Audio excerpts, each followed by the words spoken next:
Hello guys, welcome back to our YouTube channel. So आज के video का topic है हमारा इंपोर्ट और एक्सपोर्ट। हम इंपोर्ट कराएंगे अपने CSV फाइल का डेटा किसी एक टेबल के अंदर। इंपोर्ट करने के लिए टेबल का क्रिएट होना ज़रूरी है, यानी कि वो टेबल अपने SQLite के डेटाबेस के अंदर होना ज़रूरी है। अगर नहीं है तो हम सबसे पहले एक टेबल बनाएंगे अपने SQLite के डेटाबेस के अंदर। तो हमारा दूसरा पार्ट है एक्सपोर्ट का, जिसके अंदर हम अपने टेबल का डेटा एक्सपोर्ट करेंगे किसी दूसरी CSV फाइल के अंदर। तो ये जो टास्क है वो हम करेंगे किसी एक क्वेश्चन के अकॉर्डिंग। तो हमारा क्वेश्चन ये है कि हमें एक टेबल बनाना है आइटम नाम का। फिर हमारे क्वेश्चन का पार्ट 1 ये है कि हमें इंपोर्ट करवाना है आइटम 1.csv नाम की फाइल से डेटा को इस आइटम नेम के टेबल के अंदर। यानी कि हमारे जो आइटम 1 नाम की हमें एक CSV फाइल बनानी पड़ेगी जिसके अंदर कुछ डेटा को स्टोर करवाना होगा, और वही डेटा को SQLite के आइटम नाम के टेबल के अंदर वो हमें इंपोर्ट कराना है आइटम 1 CSV फाइल के डेटा को।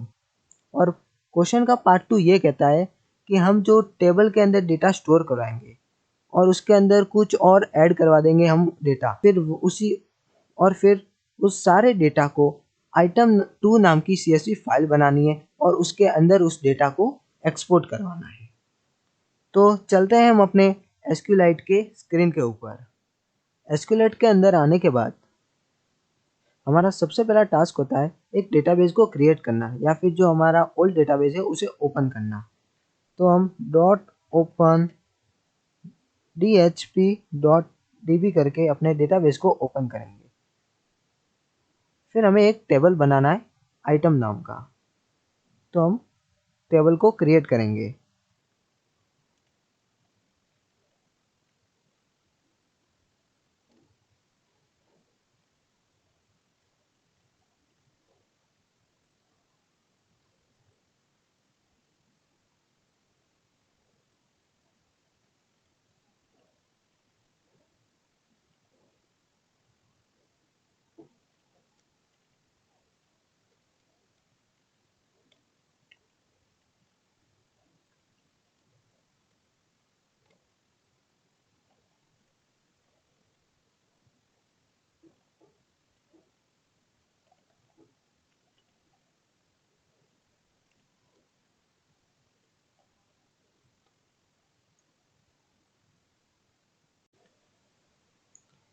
तो आप देख सकते हैं हमने टेबल क्रिएट कर दिया है एप्रोप्रिएट कंस्ट्रेंट के साथ, जैसा क्वेश्चन में दिया हुआ था।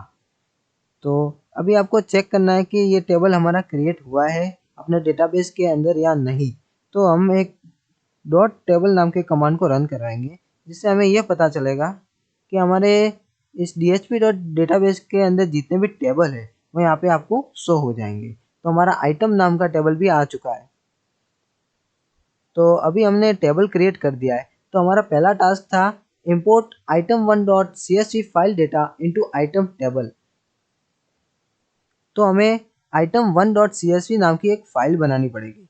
ये फाइल आपको वहीं बनानी है जहाँ से आपने SQLite 3 को ओपन किया है, यानी जहाँ आपका SQLite 3 का सॉफ्टवेयर है उसी फोल्डर के अंदर आपको CSV आइटम 1.csv नाम की फाइल को क्रिएट करना होगा और उसी के अंदर डेटा लिखना है। तो जहाँ पे हमने SQLite 3 को ओपन किया था मैं वहाँ पे आ चुका हूँ। तो यहाँ पे हमको न्यू पे क्लिक करके एक एक्सेल फाइल को ओपन करना है, क्योंकि एक्सेल फाइल से हम उसको टाइप एक्सटेंशन दे सकते हैं .csv करके। तो हम इसका नाम देंगे आइटम 1। फिर इसके अंदर हमें डेटा को इनपुट करवाना है। तो हमारे टेबल के अकॉर्डिंग हमें डेटा को इनपुट करवाना है। तो हमारे टेबल के अंदर था item ID, item name, price, quantity, total amount. तो सबसे पहले हम आइटम आईडी, यहाँ पे आइटम आईडी करवाएंगे।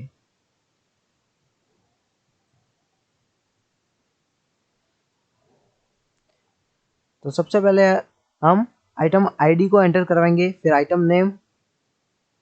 तो आइटम आईडी मैं ले लेता हूँ जैसे कि 101। फिर आइटम नेम दे देते हैं जैसे कि पेंसिल। प्राइस इसकी हम कर देते हैं 5 रुपीज़ और उसकी क्वांटिटी हम कर देते हैं 30 क्वांटिटी और इसका टोटल अमाउंट होगा वो हम यहाँ पे कैलकुलेट करवाएंगे इक्वल टू टोटल अमाउंट का फॉर्मूला होता है प्राइस इंटू क्वांटिटी।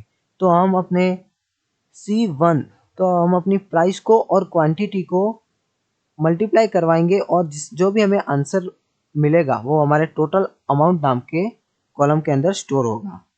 तो हम इसके लिए फॉर्मूला लिखेंगे इक्वल टू और हमारा जो भी कॉलम है C1 उसके अंदर है हमारा क्वांटिटी, फिर उसको सिलेक्ट करके बाद आपको मल्टीप्लाई करवाना है D1 को, फिर हमें एंटर करना है। तो यहाँ पे जो भी आंसर जनरेट होगा वो ई नाम की कॉलम के अंदर आ जाएगा।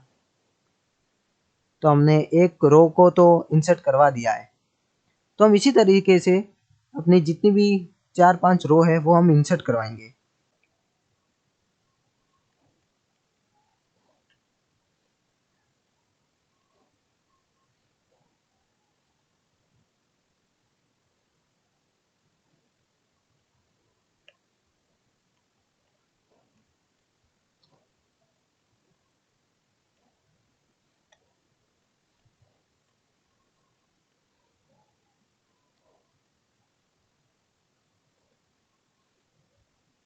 तो आप देख सकते हो हमने 4 रो इंसर्ट करवाई है, लेकिन हमने इरेजर स्केल शार्पनर आइटम की टोटल अमाउंट को कैलकुलेट नहीं करवाया है। तो आपने देखा होगा कि मैंने पेंसिल का टोटल अमाउंट कैलकुलेट करवाया था, तो उसी तरीके से हम इरेजर स्केल और शार्पनर का भी करवा सकते हैं। लेकिन मैं आपको एक शॉर्ट तरीका बताता हूँ जो कि आप शायद जानते ही होंगे। तो आपने देखा कि यहाँ पे हमने पेंसिल का टोटल अमाउंट जो है कैलकुलेट करवाया था और वही टोटल अमाउंट का जो सेम फॉर्मूला है हम 102, 103 और 104 के आईडी में भी वही सेम फॉर्मूला अप्लाई करेंगे। तो आपको करना कुछ नहीं है, आपने जिस रो का फॉर्मूला कैलकुलेट करवाया था वहाँ पे राइट बॉटम कॉर्नर में जाके आपको यहाँ पे प्लस का सिंबल आ रहा होगा, आपको जस्ट यहाँ पे डबल क्लिक करना है। डबल क्लिक करोगे ना तो आप देख सकते हो यहाँ पे जितने भी रो थी उसका टोटल अमाउंट का फॉर्मूला कैलकुलेट हो चुका है। तो हमने टेबल के डेटा को इंसर्ट करवा दिया अपनी एक्सेल नाम की फाइल के अंदर। तो हम इसको सेव करेंगे और इसका जो एक्सटेंशन है वो फिलहाल तो .xlsx यानी कि एक्सेल का है, तो हम इसको सेव एज करके इसका जो एक्सटेंशन है वो हम उसको CSV करेंगे। तो पहले हम इसको सेव एज करते हैं।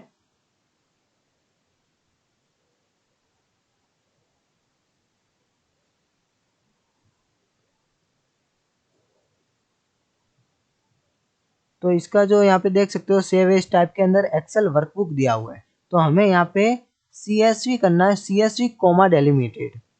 CSV कॉमा डेलिमिटेड पे क्लिक करके इसको सेव कर देना है और यहाँ पे जो भी डायलॉग बॉक्स आता है उसको ओके कर देना है। तो हमारी CSV फाइल क्रिएट हो चुकी है। तो पहले आप चेक कर लो कि इसका जो एक्सटेंशन है वो .csv से ये CSV फाइल जनरेट हुई है या नहीं। तो हम अपने जहाँ से एसक्यूएलाइट ओपन किया था वहाँ पे ये क्रिएट हुई होगी, जहाँ पे हमने एसक्यूएलाइट ओपन किया था वहाँ पे हमने क्रिएट करवाई थी। तो ये आइटम 1 2 फाइल दिख रही है। तो ये यहाँ पे देख सकते हो यहाँ पे 2 फाइल दिख रही है आइटम 1 नाम की, एक है एक्सेल की और एक हमारी कॉमा डेलिमिटेड CSV फाइल है। ये देखो आप यहाँ पे देख सकते हो type Microsoft Excel comma separated value. तो हमारी आइटम 1.csv फाइल जनरेट हो चुकी है। तो हम इसी फाइल को अपने एसक्यूएलाइट के आइटम नाम के टेबल के अंदर इंपोर्ट करवाएंगे। तो एसक्यूएलाइट के अंदर आने के बाद आपको यहाँ पे सबसे पहले .mod.csv कमांड लिखना है। तो जैसे आप .mod.csv लिखोगे ये CSV के मोड के अंदर आ जाएगा। .mod.csv लिखने के बाद आपको इंपोर्ट का कमांड लिखना है। तो इंपोर्ट का जो सिंटैक्स है वो है .import फिर फाइल का पाथ फिर टेबल का नाम। तो हम लिखेंगे .import, उसके बाद हम फाइल का पाथ यहाँ पे कॉपी करके पेस्ट करवाएंगे। तो आपको एसक्यूएलाइट के फोल्डर के अंदर जाना है, फिर जो भी आपकी आइटम 1 नाम की जो CSV फाइल थी उसके पाथ को कॉपी करना है। इसको सिलेक्ट करके यहाँ पे जो पाथ है वहाँ पे जाना है। वहाँ पे जैसे आप क्लिक करोगे ये सिलेक्ट हो जाएगा। फिर आपको यहाँ पे कंट्रोल C कॉपी करके आपको एसक्यूलाइट के अंदर डॉट इम्पोर्ट के बाद यहाँ पे पेस्ट करवाना है। तो आप जैसे कंट्रोल V करोगे ये पेस्ट हो जाएगा। और आपको ये बात का ध्यान रखना है, यहाँ पे आपको जो पाथ में बैकवर्ड स्लैश दिख रहे हैं वहाँ पे इसको फॉरवर्ड स्लैश कर देना है। तो जहाँ पे भी बैकवर्ड स्लैश दिख रहे हैं मैं पहले फॉरवर्ड स्लैश कर देता हूँ। तो मैंने फॉरवर्ड स्लैश कर दिए है यहाँ पे। तो इसके बाद आपको अपने फाइल का नाम लिखना है item1.csv और इसके बाद आपको यहाँ पे अपने टेबल का नाम लिखना है आइटम। फिर आपको एंटर कर देना है। तो यहाँ पे कुछ एरर आई है। यहाँ पे जो एरर आई है उसका मतलब ये है कि हमने जो फाइल का पाथ कॉपी करवाया था वो हमारा सेम फोल्डर से है जो एसक्यूलाइट का जो यहाँ पे सॉफ्टवेयर है। तो हम क्या करेंगे, जो डॉट इम्पोर्ट है ना उसके जो फाइल का पाथ है ना वो फाइल के पाथ को नहीं लिखेंगे, हम सिर्फ लिखेंगे डॉट इम्पोर्ट। फिर अपना जो भी फाइल का नाम है वो लिखेंगे item1.csv फिर अपने टेबल का नाम आइटम। तो फिर इसको एंटर करते हैं। तो यहाँ पे अभी कोई एरर शो नहीं हो रही है, यानी कि हमारा जो item1.csv का जो भी डेटा है वो इंपोर्ट हो चुका है। तो हम यहाँ पे सिलेक्ट क्वेरी रन करवाएंगे जिससे हम देख सकते हैं अपने item1.csv का डेटा जो इंपोर्ट हुआ है या नहीं। तो हम सिलेक्ट क्वेरी रन करवाएंगे, सिलेक्ट स्टार्ट फ्रॉम आइटम। तो आप यहाँ पे देख सकते हो जो भी हमने item1.csv में जो डेटा लिखा था वो इंपोर्ट हो गया है अपने एसक्यूलाइट के डेटाबेस के अंदर और अपने आइटम के टेबल के अंदर। तो यही था हमारा इंपोर्ट का पार्ट। तो अब हम करेंगे एक्सपोर्ट। तो एक्सपोर्ट करवाएंगे हम। तो अब हम एक्सपोर्ट करवाएंगे। तो अब हम 2-3 रिकॉर्ड और इंसर्ट करवा देते हैं ताकि हमें पता चले कि हमारा जो हमने मॉडिफाइड किया है अपने रिकॉर्ड के अंदर वो भी डेटा आ रहा है अपने एक्सपोर्ट के फाइल के अंदर। तो इंसर्ट इनटू क्वेरी रन करवाता है जिसके अंदर हम इंसर्ट कराएंगे रिकॉर्ड को।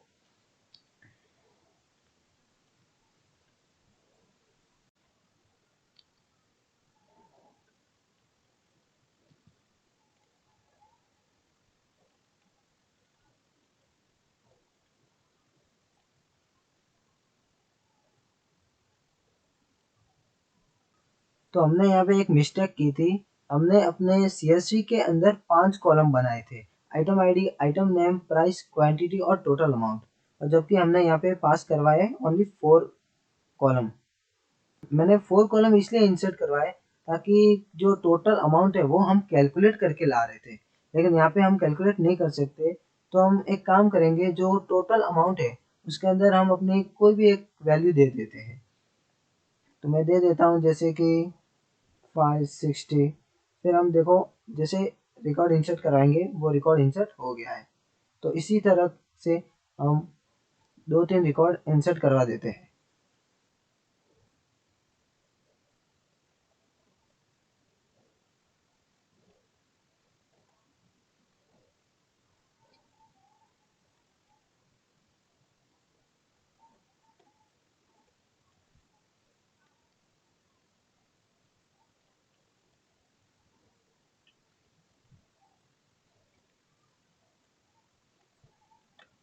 तो हमने अपने टेबल के अंदर रिकॉर्ड इंसर्ट करवा दिए हैं। तो अब हम एक्सपोर्ट का जो टास्क है वो अब हम करेंगे। तो एक्सपोर्ट का क्वेश्चन ये था कि एक्सपोर्ट करना है आइटम के टेबल के डेटा को item2.csv फाइल के अंदर।